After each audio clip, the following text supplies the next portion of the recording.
Rural Heritage on RFD TV is brought to you by Rural Heritage Magazine, a bi-monthly magazine featuring articles about farming and logging with draft animal power, small-scale diversified family farming and homesteading, and other aspects of our rich rural heritage. Rural Heritage Magazine, borrowing from yesterday to do the work of today. For subscription information, please call 319-362-3027 or order online at www.ruralheritage.com. Hi, I'm Joe Mishka, welcoming you to another half hour of Rural Heritage on RFD TV.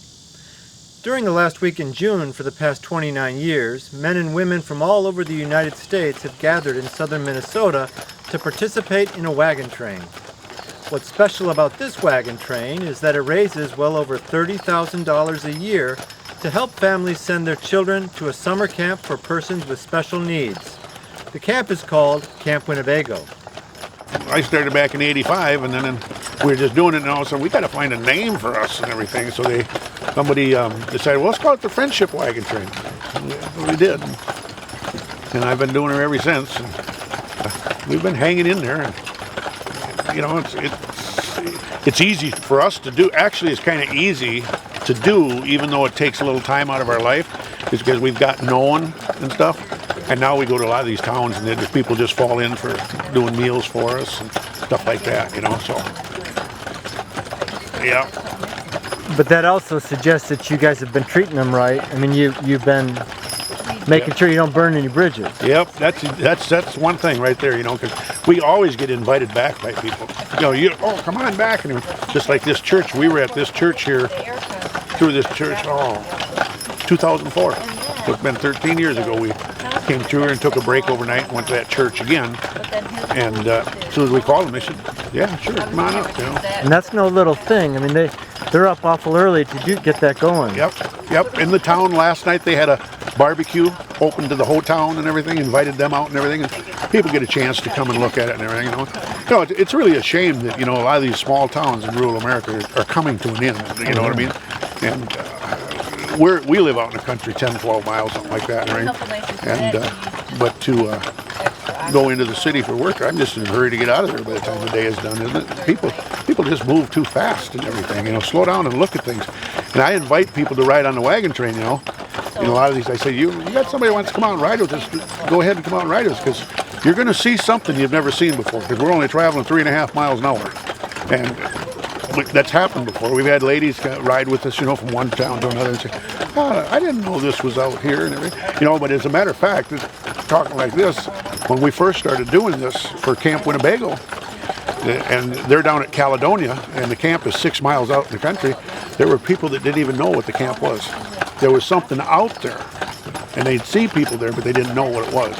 And it was the camp that handled camping for the children and adults. So, and it's just, you know, it's a great thing. You like to go out and meet with a lot of church people, legions, lions. I'm a lion member myself and everything.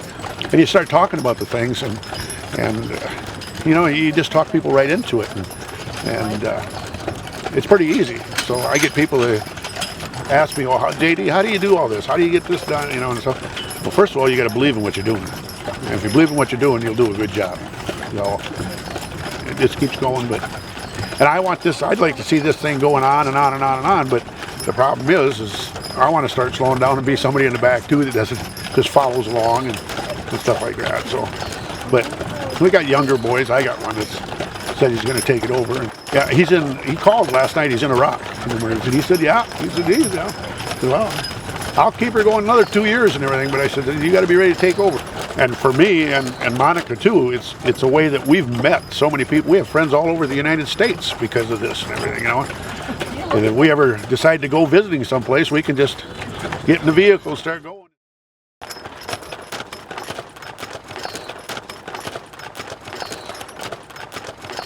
This is Andy. He's 11-year-old Perchin. He's got a mate at home, but I just brought one because I was coming by myself, and Dee ended up tagging with me and helping me at breaks, and we're from Butterfield, Minnesota, and so I don't know.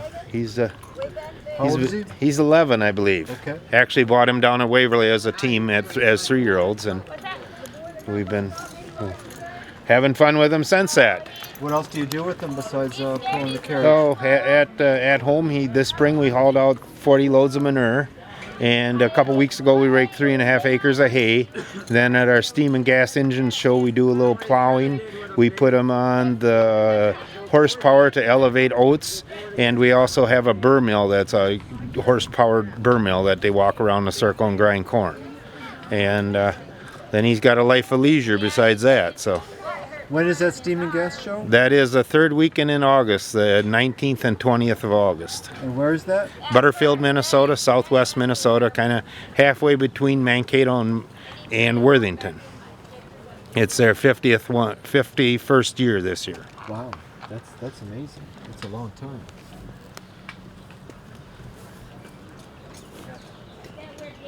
Nice and quiet horse. Well, right now, he was a little antsy this morning, but Yeah. he used to be probably more driving as a team, and so. Sure.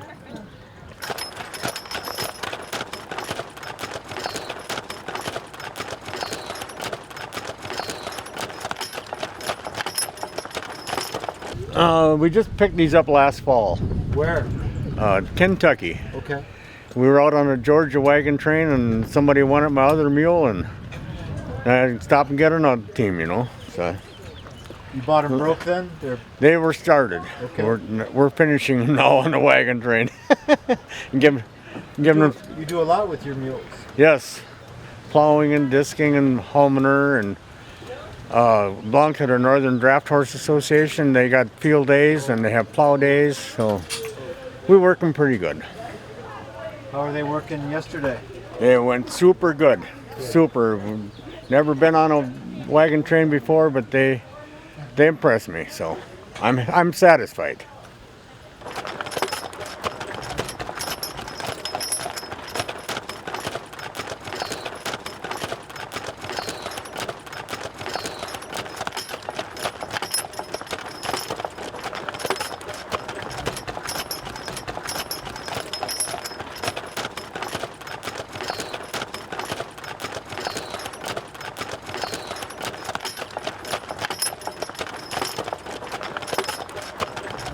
Tell me about your horses. It's Tom and Bill. They're 16 and 17 years old. They're half brothers. I've had them since they were 2 and 3. And what do they measure? Have you measured them? 18-1. They go about 2,200 pounds apiece. How big a collar is that? They're a 28 inch. 28 to 30, they're adjustable. But they're about 28 inch right now. What do you do with them at home? Mostly make this 'em- kind of stuff? Then we do a lot of sleigh rides in the wintertime. I make them haul all their own manure out with a spreader. They look like they're in very good shape. Tell me again how old they are? 16 and 17. Yeah, they're in very good shape. Wow. So working them in the winter helps keep them hard for the summer. Yeah. I think they actually probably get more work in the wintertime than they do in the summertime. You've been on this wagon train before? Yeah, I think I started, well, when I got these guys when they were 3 and 4 is when I started, so it's about 13 years now.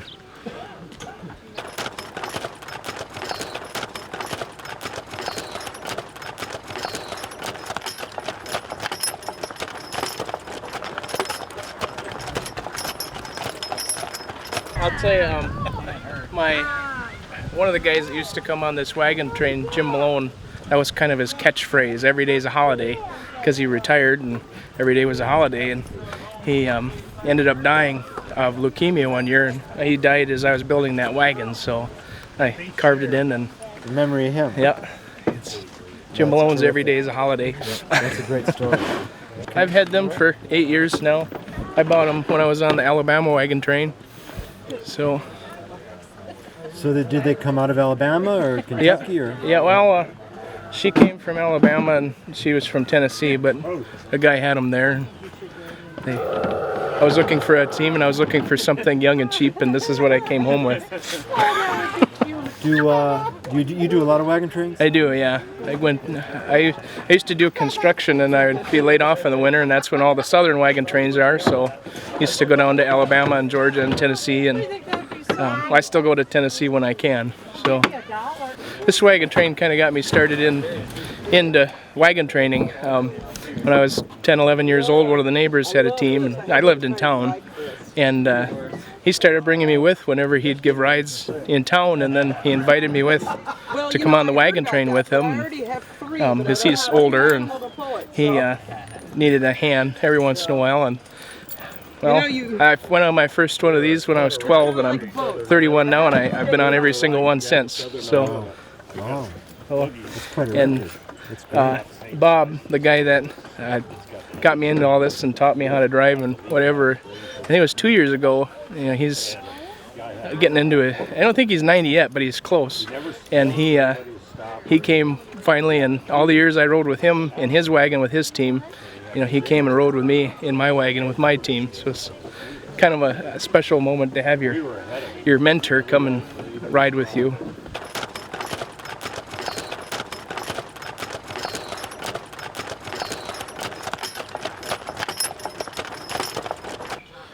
My dad raises miniature ponies. He's got about 25 brood mares. Okay. So this is the biggest horses he owns. Okay, is that right? Yep. Wow. And how big a hitch do you put together then? Just teams mostly? Just teams. Yep. Yeah. And his main thing is raising the miniatures. So. And selling them. Yep. Sure. I know he's got a couple studs, a buckskin stud that's 28 inches tall, and most of his mares are about 30 to 32 inches tall. So breeding them to get them smaller all the time. Sure. So. Sure. Here about 20 years ago, we sold some to a gal, and she took them over to China, and they actually used them in mines over there.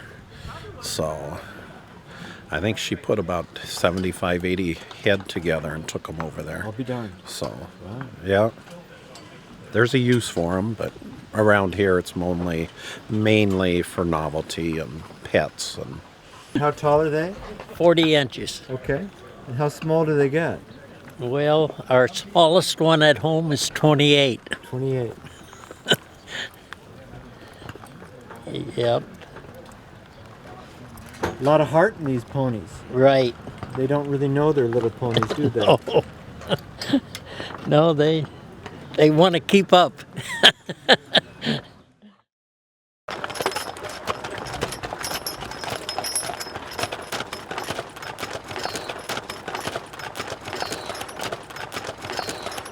Every year is a different route. No kidding. Yep, every year is a different route.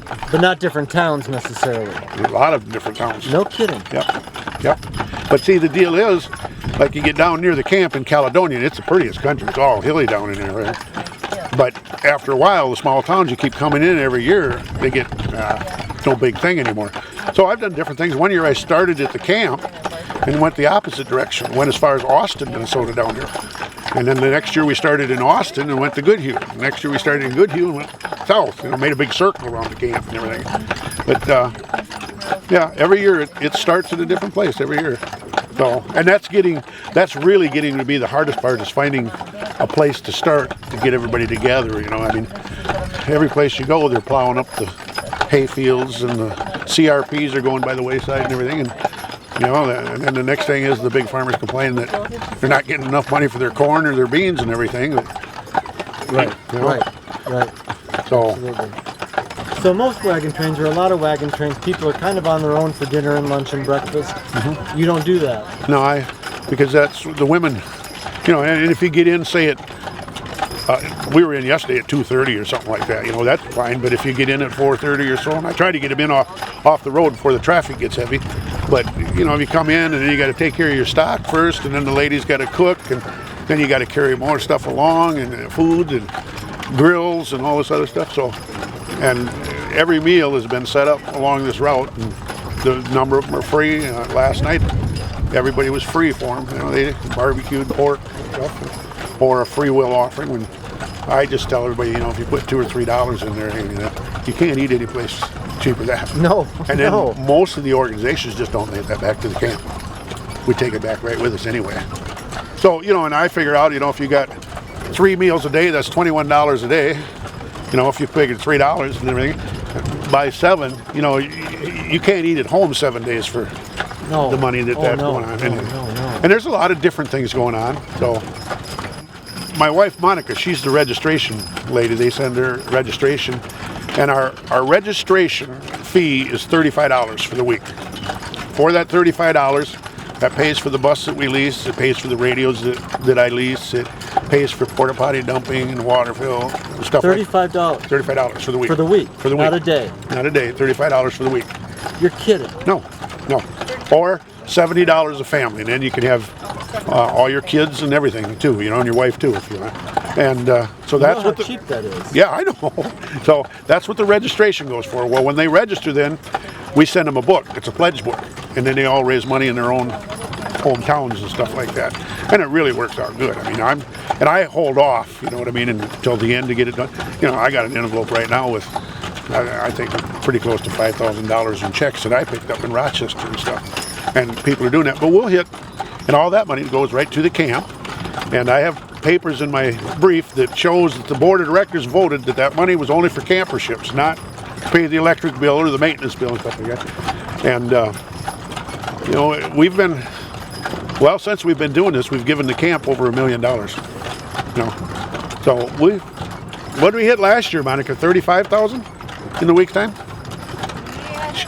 Yeah, it's about $35,000 a week. And the people really get into it. And, you know, you believe, God, these out-of-staters, you know, they come in too, you know. But, you know, it's if you send somebody with severe disabilities and everything, it's $1,300 for a week-long camping session because you got to have a nurse with them all the time and their medications and, you know, and that takes a special person to work with that stuff all day long too. And, you know, in a normal family, that's a lot of money for a week. Absolutely. And then not only that is if you a normal family, you can't just call up the girl down the street to babysit and you want to take mom out for dinner tonight and everything. You got to have somebody that's able to work with that type of situation, put up with them and stuff. So, but yeah, it's amazing what they do, you know. Did you grow up with mules, driving mules? No. My daddy had we had a old horse. We plowed some in the garden and whatever. But I rode horses. I've always rode horses ever since I was a kid. Matter of fact, the old plow horse, I rode her, and then I just always rode the horses. And then I guess I got too old to ride the horses, and I got a wagon. My granddaughter, she likes to ride the wagon. She's 7, and I guess she's been to Georgia with me every year since she's been born and rode at least 2 or 3 days. And she rode, but she was 2 weeks old and she rode with us on the Alabama wagon train. And so why did you get started with them? How did that start? Get started with? Camp, that camp. Why did you choose that camp? That guy I bought that old wooden wagon from, Norton is his name, he passed away. He said, well, there's a camp down here in southern Minnesota called Camp Winnebago. He says, I made a donation to them. His wife had passed away and they sent money there. So Monica and I and a couple other ones went down there and toured the camp and seen the camp, met the director, and just got involved with them. One of my favorite kitchen appliances is my Harvest Right freeze dryer. It preserves all my wonderful food from the garden and keeps me prepared for that rainy day that inevitably comes. But I have also found that a freeze dryer works great when your harvest is ready all at once. Every year, my family takes at least one trip to the beach. The boys always want to fish. Seafood is one of my very favorite things to freeze dry, especially shrimp. My cousins live at the beach and they give us tons of shrimp from their local adventures and local trips to the seafood markets. I always freeze dry the shrimp and store it in my pantry for easy meals. Then I rehydrate the shrimp. It tastes amazing. Just like I called it that day. These shrimp are going to be perfect for shrimp linguine. I am already getting excited just thinking about it.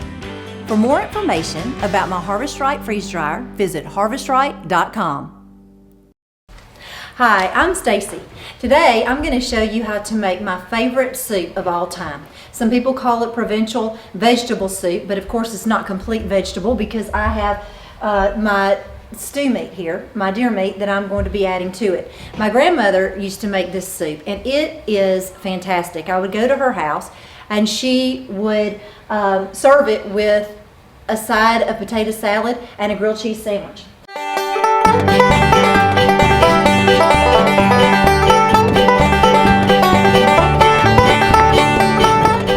What you're going to do is you're going to put olive oil in your Dutch oven or any kind of heavy pot, and then you're going to place some of your cut up meat. This meat came from the hind quarter of the deer. You can use pieces that come from the neck or shoulder of the deer. You can use your scrap meat really for this. So sometimes it may say steaks from your butcher. So you are going to brown this meat on all of the sides. It doesn't take but a minute. When it's in the pot, it's nice to give a little bit of seasoning, some salt and some pepper to each batch that you put in here. Give it a little bit of seasoning, let it brown, let it sit for a minute, and then stir it. Now I brown my meat, as you can see, and it's got brown on it. Each piece has got some brown, and it looks beautiful. I don't like my meat to look gray, so I really like to get that nice caramelized brown on it. When you remove this, I'm not going to do the other meat right here just for the sake of time for right now, but you are going to add to this pot some olive oil, and then you're going to put in your garlic, which is about 2 cloves and about an onion, and get that sauteed and get that cooked down. And then we're going to end up putting this, which is so good, and this is great to do when you are gardening and you have so many tomatoes, which we planted a ton of tomatoes this year because we were trying to test out the tastiest, best heirloom tomatoes. So we have canned a lot of tomatoes this year. I have a recipe for canned tomatoes in my cookbook, and it is called Basic Tomatoes, canned tomatoes. And then I have a basic tomato sauce, which is really, really easy and it's fantastic. All right, I'm going to go ahead and pour in my other vegetables, which is a cut up carrot, a little bit more onions, some frozen peas, potatoes and zucchini, squash. Pour that into your pot. Okay, then you will add a little bit more salt and pepper.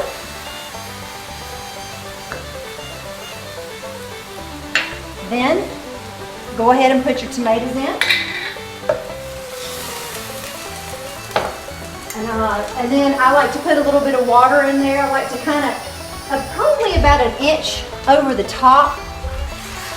I like to have mine water. You can use homemade chicken stock or homemade stock of some kind if you'd like. And you can also, to make it a little bit more hearty tasting, you can put some tomato paste in here to give it a little bit of flavor. Another thing I like to do is at the beginning put some lemon juice, and then at the end put a little bit more lemon juice. Add back your meat to the mixture and simmer for about an hour, and you will have a tasty meal at the end of the day. This is Joe Mishka thanking you for watching Rural Heritage on RFD TV. This program is available for purchase. To order your copy, please call 319-362-3027 or visit www.ruralheritage.com. Rural Heritage is a bi-monthly magazine dedicated to draft animal farming and logging, as well as other aspects of our rich rural heritage. It is published by Mishka Press, which also offers a complete line of Back to the Land books, DVDs, and calendars. Call or write for a catalog or subscription information, or visit our website at www.ruralheritage.com.